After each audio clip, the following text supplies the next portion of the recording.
Maybe today it doesn't actually make sense to buy a home. Maybe you can become wealthy by just renting for the rest of your life. Let's unpack this and find out. Lately, I've been bombarded with messages about the forever renter movement that's happening in the United States, and I've been wondering, does it actually make sense to buy a home with rising prices and higher interest rates? I consider myself a free thinker and I'm open to ideas that challenge the status quo. So I thought I'd dive into some of these articles and see if it really could be better for some people to rent forever and never own a home. Stick around to the end of this video and I'll give you my take. Yesterday I was watching another video put out by my friend Ryan Hills at Movement Mortgage on his channel, the RE Source, talking about the forever renter movement. I'll link to that video in the description so you can check it out for yourself. That video got me thinking about the narrative that's being bandied about by the mainstream or lamestream media. Just look at some of the headlines that are coming out. Here's one from the Wall Street Journal: The Rise of the Forever Renter. The New York Post: Gen Z and millennials are becoming forever renters. Yahoo Finance: Forever renters. This real estate developer says there's no such thing as a starter home in big US cities. Forbes: How forever renters are changing real estate as we know it. The New York Times: You're throwing away more money when you buy a home more quickly than when you rent. Now, other than the New York Post, sorry guys, these are all what I grew up with and considered trustworthy news sources. They have big names, and for generations, they're where most Americans got their financial advice. And I would ask you to really dive in and consider the source of your information and what other ulterior motives they might have for saying the things they say.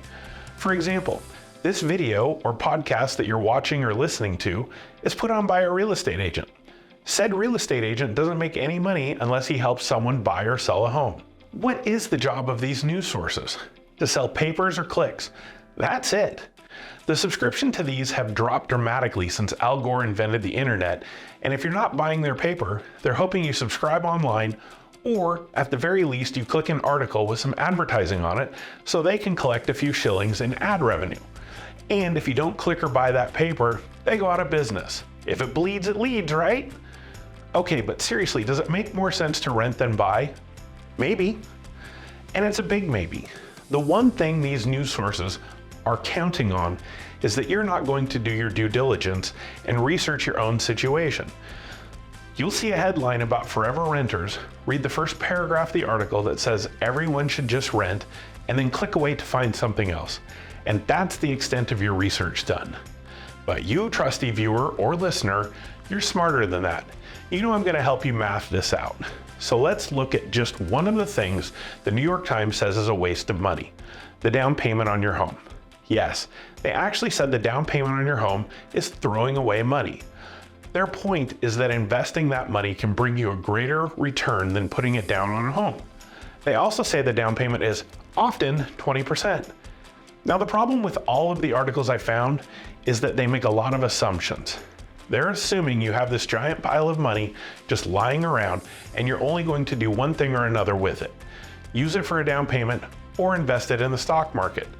They also assume that should you not use it for a down payment, you'll be a really good investor and invest 100% of that money and continue to invest more over time. These, in my opinion, are really big assumptions, but let's humor them and go along with it. I'm going to use 20% as the down payment on a hypothetical $500,000 home.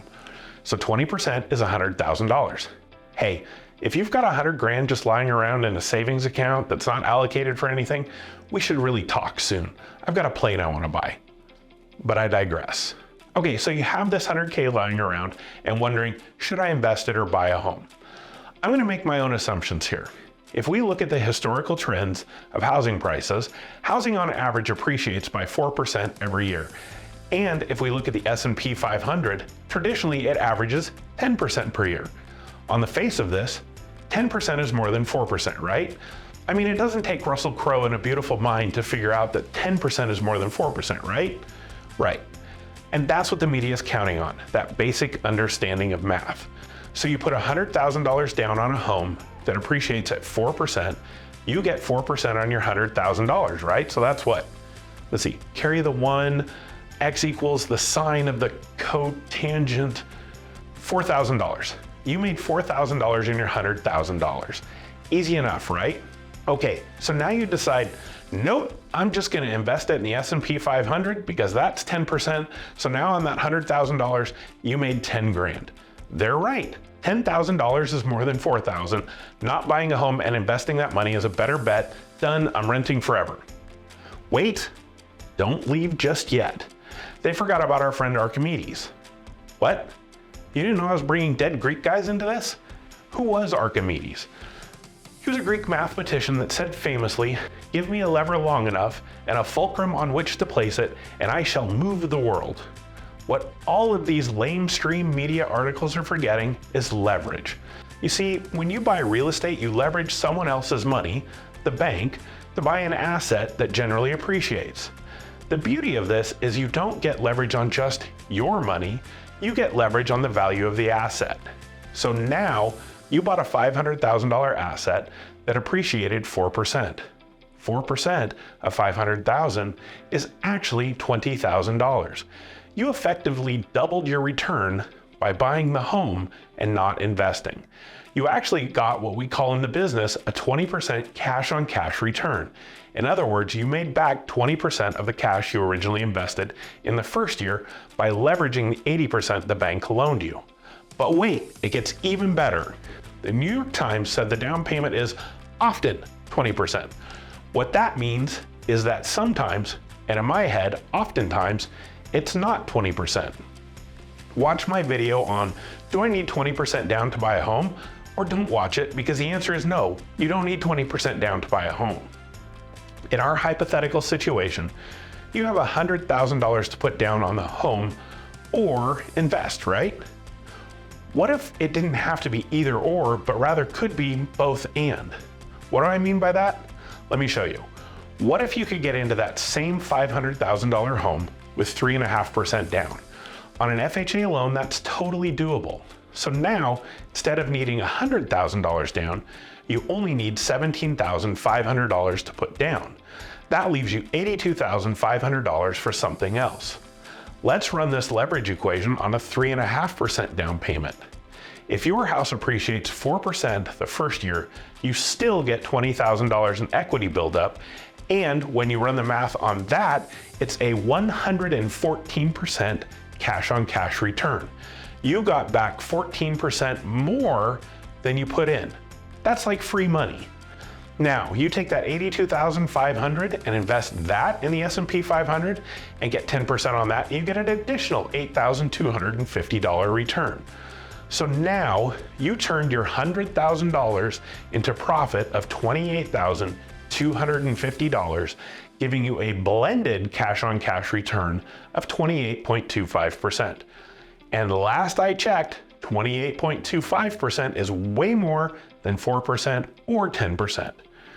So at the end of the day, does it make sense to rent over buying? The answer is still maybe. Both the lamestream articles and this video make a lot of assumptions about who you are as a consumer or an investor. One of those assumptions is that you're 100% committed to taking the money you're saving by renting and investing in the stock market.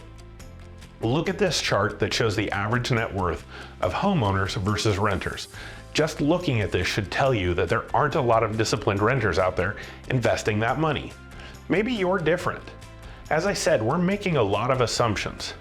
The other things we didn't discuss are all the other benefits of home ownership, like tax incentives, debt buy down, peace of mind, etc. If you get nothing else out of this video, get this. Do your research thoroughly to decide if the information you're getting is all the information. And I'd be more than happy to sit down with you, go over your individual situation, and determine if renting is better for you than buying. In most cases, it's not, and I have an open mind, and I'll tell you if I think in your situation, it makes more sense. But don't make that decision until you have all the facts. Thanks for watching or listening. If you've enjoyed this video or podcast, I'd sure appreciate you liking it and subscribing if you feel so compelled. Catch you at the next one.